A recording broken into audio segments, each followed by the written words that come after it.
ta présence en moi devienne palpable. Je veux une autre dimension de toi. Que ta présence en moi devienne réelle, que ta présence en moi devienne palpable. Je veux une autre dimension de toi. Bonsoir, nous continuons notre émission de ce soir. Comme d'habitude, nous avons commencé avec un thème sur la génération des femmes remarquables et nous voulons continuer ce soir. C'est vraiment une conclusion, nous sommes à la 4e partie, nous voulons conclure pour ce qui concerne les femmes parce que nous parlons des femmes remarquables. Alors, certainement la semaine prochaine, Dieu le voulant, nous parlerons des hommes remarquables aussi qui sont des champions appelés et nous avons des exemples aussi bien dans l'Ancien Testament que dans le Nouveau. Donc, ces hommes qui ont marqué leur époque, ces hommes qui se sont distingués par leur amour pour le Seigneur. Alors, nous voulons vraiment, encore une fois de plus, bénir le Seigneur pour cet enseignement que nous avons commencé il y a 4 semaines. Et nous voulons continuer ce soir, c'est la conclusion pour ce qui concerne les femmes.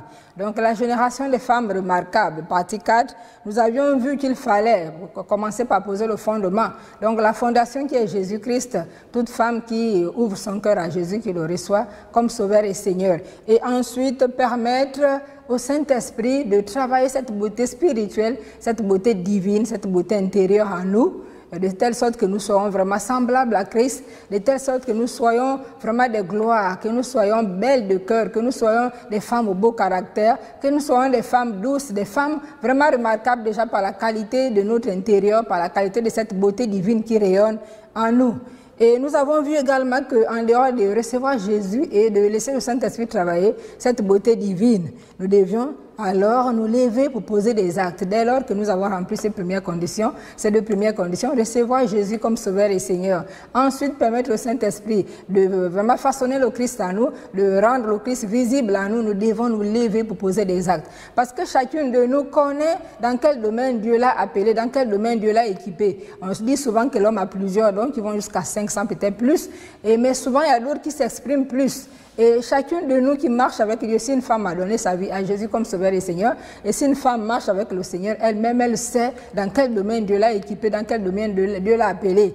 Donc, chaque femme doit se lever pour mettre en valeur vraiment ses capacités, ce potentiel, ce temps-là ou ce don que Dieu lui a communiqué pour bénir les nations. Parce que le monde attend vraiment les femmes. Et la Bible dit que le monde attend avec un ardent désir la révélation des fils de Dieu et aussi les filles de Dieu. Donc vraiment, c'est une grâce pour nous de faire partie de ces personnes sur lesquelles Dieu peut compter pour travailler. C'est vrai, lorsqu'on parlait souvent de prédication, évangélisation, certains pensaient que non, cela c'était surtout réservé aux hommes, pas aux femmes. Mais nous voyons que lorsque Jésus arrive, Jésus bouleverse tout. Et même repartons d'abord dans Joël, on lit Joël 2, 28 à 29, il nous a dit, après cela, je répandrai mon esprit sur toute chair. Vos fils et vos filles prophétiseront, vos vieillards auront des songes et vos jeunes gens des visions, même sur les serviteurs et sur les servantes. Dans ce jour-là, je répandrai mon esprit. Alors Dieu dit, il répandra son esprit, pas seulement sur les hommes, mais sur les femmes également. Donc l'esprit est répandu sur toute chair, donc sur les fils et les filles qui prophétisent, les vieillards qui ont des songes et les jeunes gens qui ont des visions. Donc nous voyons que les femmes font partie, les fusions du Saint-Esprit sur le peuple de Dieu, y compris sur les femmes. Donc lorsque le Saint-Esprit descend, le Saint-Esprit touche également les femmes. Et le Saint-Esprit a déposé aussi des dons, des capacités dans les femmes. Et le Saint-Esprit utilise également les femmes. C'est pourquoi avec assurance, nous pouvons nous lever et comprendre que Dieu a également appelé la femme. Donc lorsqu'on découvre le domaine dans lequel Dieu nous a appelés, nous devons courageusement nous lever en comptant sur le Seigneur pour faire ce que Dieu attend de nous. Parce que Dieu nous a envoyés sur la terre avec une mission à accomplir. Et lorsque nous repartirons vers Dieu, nous rendrons des comptes de ce que nous aurons fait, de ce qu'il a mis entre nos mains. Donc, femmes, soyons courageuses. Lèvons-nous avec le peu que nous avons. Alors, nous comprenons que l'évangile de Jésus-Christ provoque une rupture avec la conception traditionnelle des relations entre les hommes et les femmes. Entre les hommes et les femmes, tant en Israël que dans le monde païen. Donc la place reconnue aux femmes dans le Nouveau Testament est vraiment remarquable. Donc lorsque Jésus vient, vraiment Jésus met cette rupture entre la conception traditionnelle des relations qu'il y avait entre les hommes et les femmes, aussi bien en Israël que dans le monde hors d'Israël, dans le monde païen. Et nous voyons que dans le Nouveau Testament, Dieu accorde une place de choix, vraiment une place remarquable aux femmes. La semaine sur les autres fois, lorsque nous sommes intervenus sur la génération des femmes remarquables, nous avions pris des exemples dans la Bible et nous avons beaucoup insisté dans l'Ancien Testament. Donc nous avons vu ces femmes de l'Ancien Testament qui ont marqué leur époque. Nous avons parlé de Sarah, notre maman, qui appelait même son mari Abraham son Seigneur. Et on nous dit que c'est d'elle que nous sommes devenus des filles, si nous nous laissons influencer par rien du tout, par aucune crainte, et si vraiment nous nous attachons au Seigneur. Donc vraiment c'est Sarah notre maman. Nous avons également vu l'exemple de Naomi, cette maman formidable, de Ruth, sa belle-fille. Nous avons vu l'exemple de la Sunamite. Nous avons vu l'exemple de Esther Hadassah, donc une reine au palais. Et nous avons vu l'exemple de Déborah, cette femme juge, la seule femme juge parmi les hommes en Israël. Nous avons vu la femme de Proverbe 31, cette femme formidable. Et il y a bien d'autres exemples dans l'Ancien Testament que nous n'avons pas pu toucher, comme Anne, la femme d'Elkana. Donc, elles sont nombreuses qui ont pu marquer leur époque. Alors, aujourd'hui, nous voulons vraiment nous appesantir sur la génération, notre génération, et nous allons commencer par la génération du Nouveau Testament. La génération du Nouveau Testament, nous voyons que ces femmes qui ont aimé Dieu, qui ont marqué leur époque, n'étaient pas que dans l'Ancien Testament, mais également dans le Nouveau Testament. Et lorsque nous venons au Nouveau Testament, nous pouvons voir qu'elles sont nombreuses. Et par exemple, dans le livre des Actes nous montre le rôle éminent de certaines femmes dans le développement de l'Église. Donc, le rôle que certaines femmes ont vraiment joué dans le développement de l'Église. Nous avons l'exemple de Lydie à Philippe, c'est dans Actes 16, 11 à 15. Nous avons l'exemple de Priscille avec son mari qui ont instruit Apollos dans la foi, dans Actes 18, 26. Nous avons les filles de Philippe qui prophétisent dans Actes 21, 9. Nous avons Phébé, la diaconesse, qui est même recommandée par l'apôtre Paul à Rome. Et nous avons Évodie, Saint-Tiche, Loïs, Énice, nous avons Anne, la prophétesse, nous avons Marie, Élisabeth, nous avons Dorcas, nous avons Marthe et Marie que nous connaissons bien. Marie, la mère de Jésus d'ailleurs, et Marie-Madeleine, la première femme à avoir apporté la bonne nouvelle, annoncé la bonne nouvelle aux apôtres après la résurrection de Jésus. Donc elles sont nombreuses, Damaris et autres, elles sont nombreuses, ces femmes qu'on peut citer dans le Nouveau Testament, qui ont aimé Dieu et qui se sont vraiment positionnées pour marcher avec le Seigneur et accomplir sa volonté. Nous voyons également aussi la femme à la perte de sang depuis 12 ans. Comment elle a eu vraiment confiance en Dieu, elle s'est approchée de Jésus vraiment courageusement et avec plein de foi. Et nous avons vu comment Dieu l'a restaurée. Nous voyons également la Samaritaine, cette femme qui était rejetée des autres, cette femme qui était méprisée. Mais lorsqu'elle rencontre Jésus, Jésus lui révèle toute sa vie. Et voilà comment elle va vraiment évangéliser tout un village. Elle va annoncer la bonne nouvelle à tout un village qui vient à Christ. Donc ce sont ces femmes-là qui se sont distinguées par leur amour pour le Seigneur. Et d'ailleurs, comme je le disais, il y a même Dorcas. Nous voyons combien de fois Dorcas qui n'avait que vraiment, qui n'a peut-être pas de grands talents, de grands dons, mais avec son aiguille, son fil, comment Dorcas marque l'histoire de son époque, de sa génération. Et lorsqu'elle fait du bien à ces femmes, lorsqu'elle fait du bien à des familles, elles seront remarquables, elles seront vraiment utiles.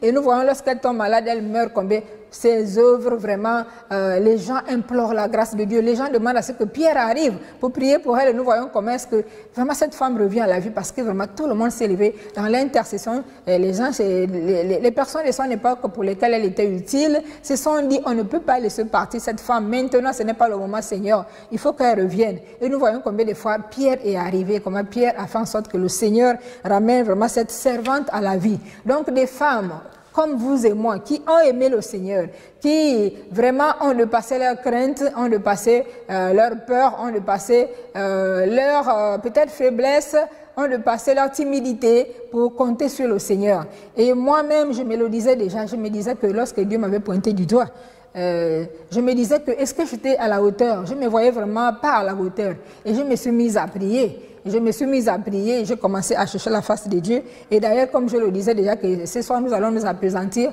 sur notre époque, donc la génération de notre époque, les femmes de notre époque, de notre génération. Nous avons commencé par le Nouveau Testament. Donc, comme on le dit, un adage dit la charité bien ordonnée commence par soi-même. Alors, je vais commencer peut-être en citant moi-même. Perrine Makuba, une femme de notre époque, de notre génération, qui s'est positionnée par son amour pour le Seigneur, qui a décidé de s'élever en comptant sur le Seigneur pour le servir, pour apporter sa pierre à l'édifice. Donc, alors, vraiment, sincèrement, lorsque le Seigneur m'a pointé du doigt pour dire que je devais pouvoir me lever, être sa servante et le servir, je me suis vraiment vue incapable. Je me suis posé beaucoup de questions et j'ai même dit au Seigneur, un peu comme Moïse, j'ai dû négocier, j'ai dit, Seigneur, je ne peux pas.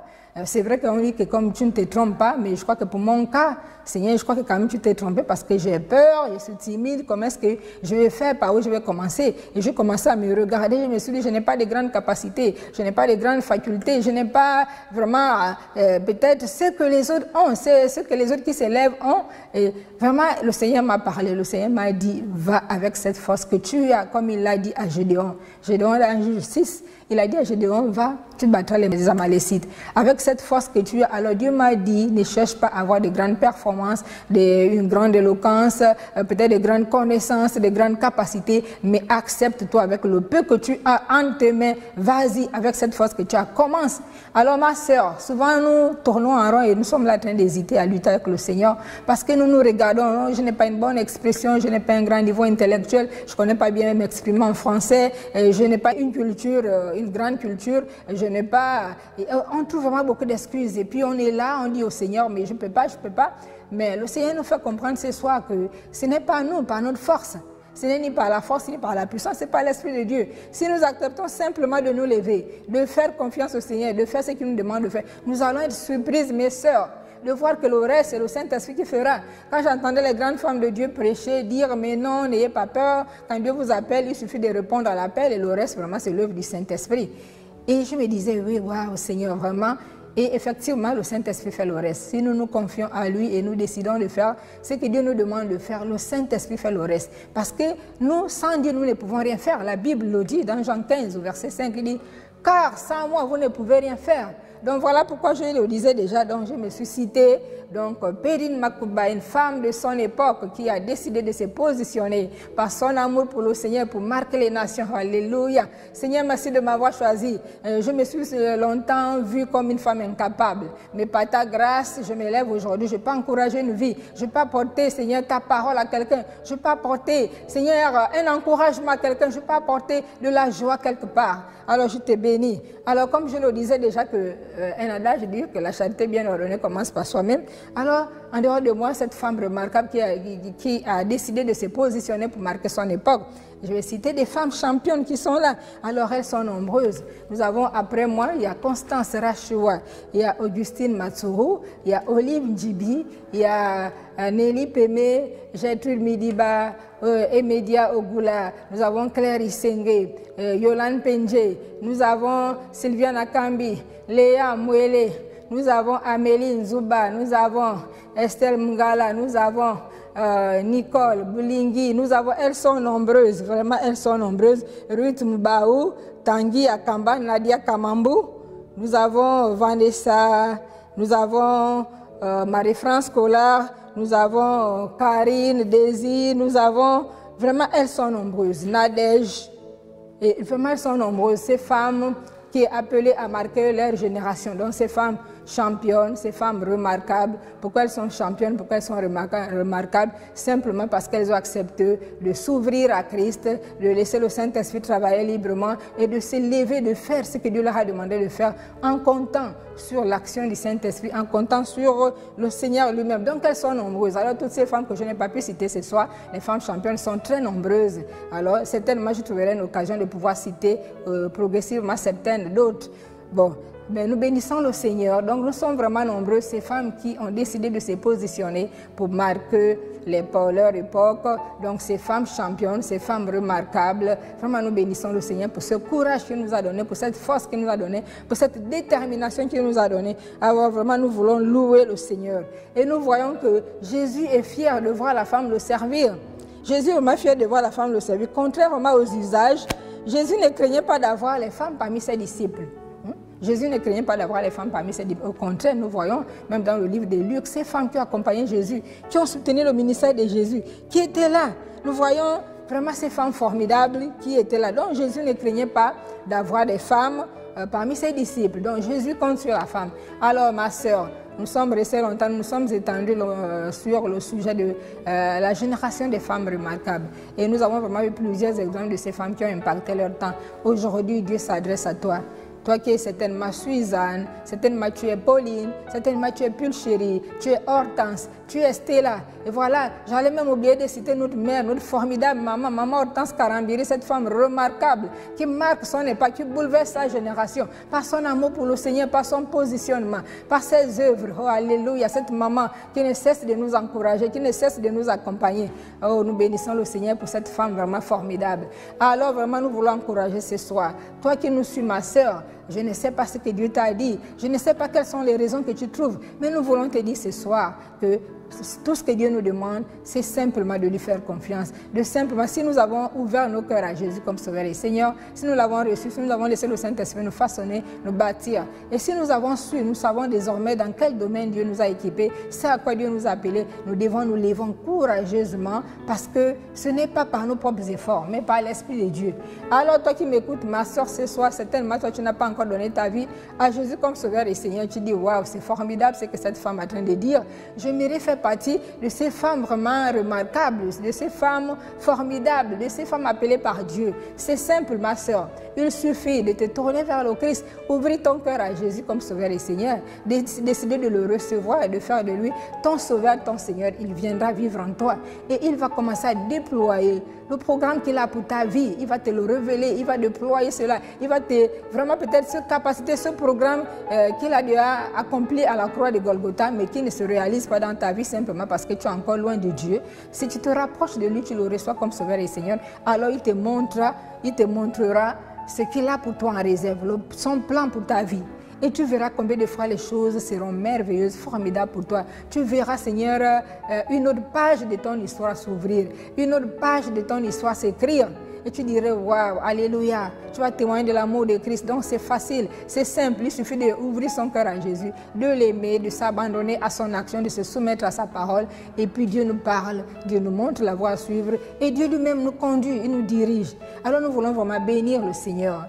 Je le disais déjà que nous étions en train de conclure cet enseignement que nous avons eu depuis déjà, nous avons eu déjà 3 séances. La génération des femmes remarquables, et aujourd'hui il était question de conclure, vraiment de remercier le Seigneur pour ces quelques paroles d'encouragement qu'il a déposées en nous, pour pouvoir encourager nos sœurs, pour pouvoir encourager même nos frères qui nous écoutent. Alors vraiment nous voulons bénir le Seigneur pour cette grâce qu'il nous accorde.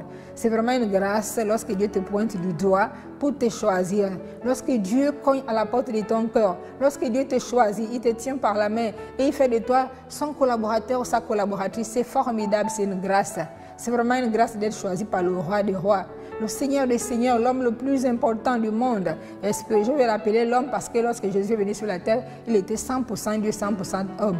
Vraiment cette personnalité la plus importante de l'humanité qui est Jésus-Christ. Lorsqu'il te choisit, vraiment c'est formidable, c'est une grâce. Lorsque tu as ce patron, c'est le meilleur des patrons, c'est le meilleur des amis, c'est le meilleur des frères, c'est le meilleur des pères.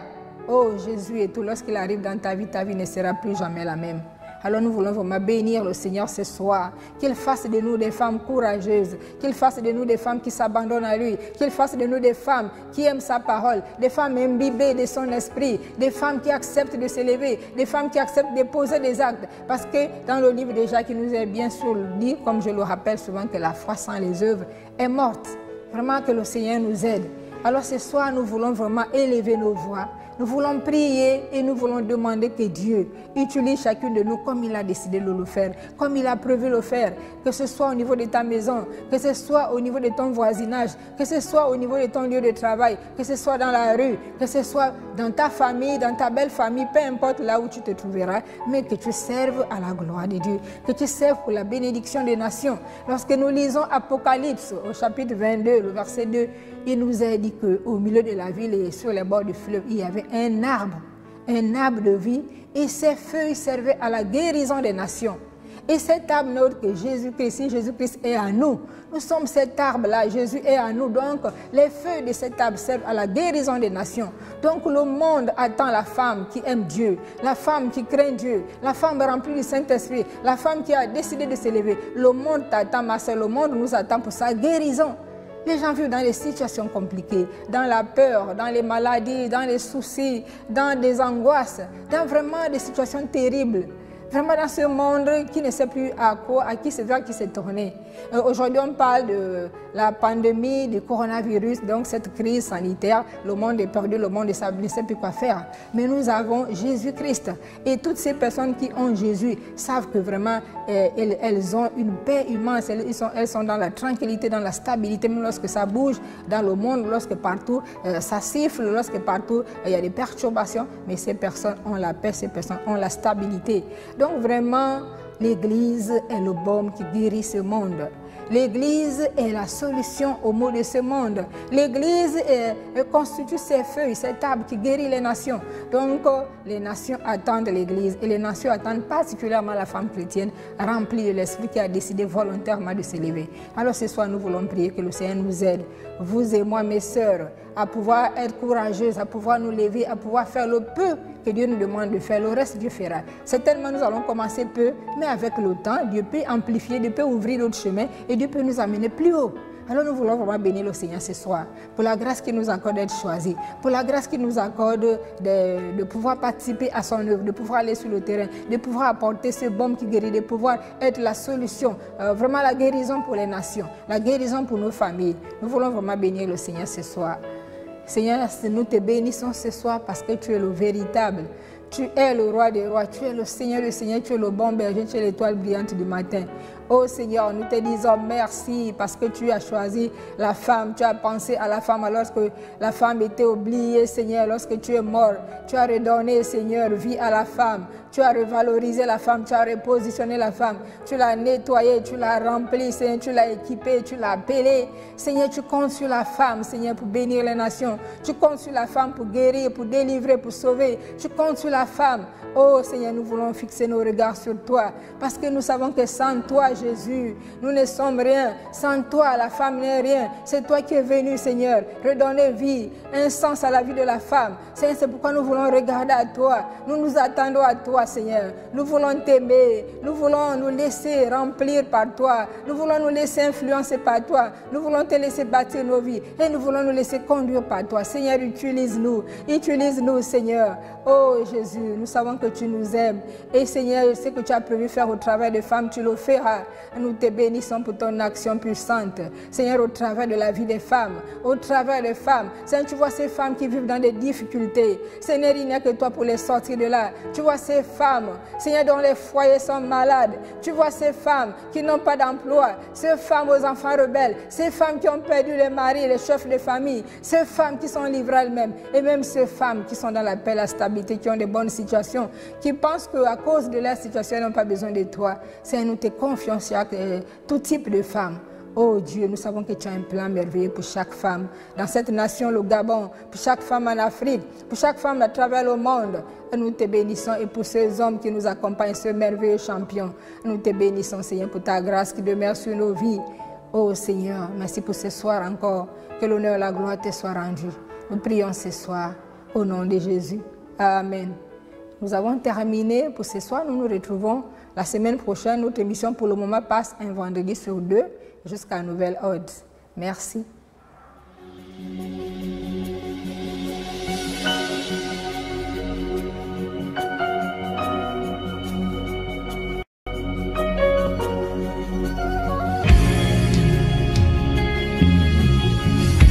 Que ta présence en moi devienne réelle. Que ta présence en moi devienne palpable. Je veux une autre dimension de toi. Que ta présence en moi devienne réelle. Que ta présence en moi devienne palpable. Je veux une autre dimension de toi.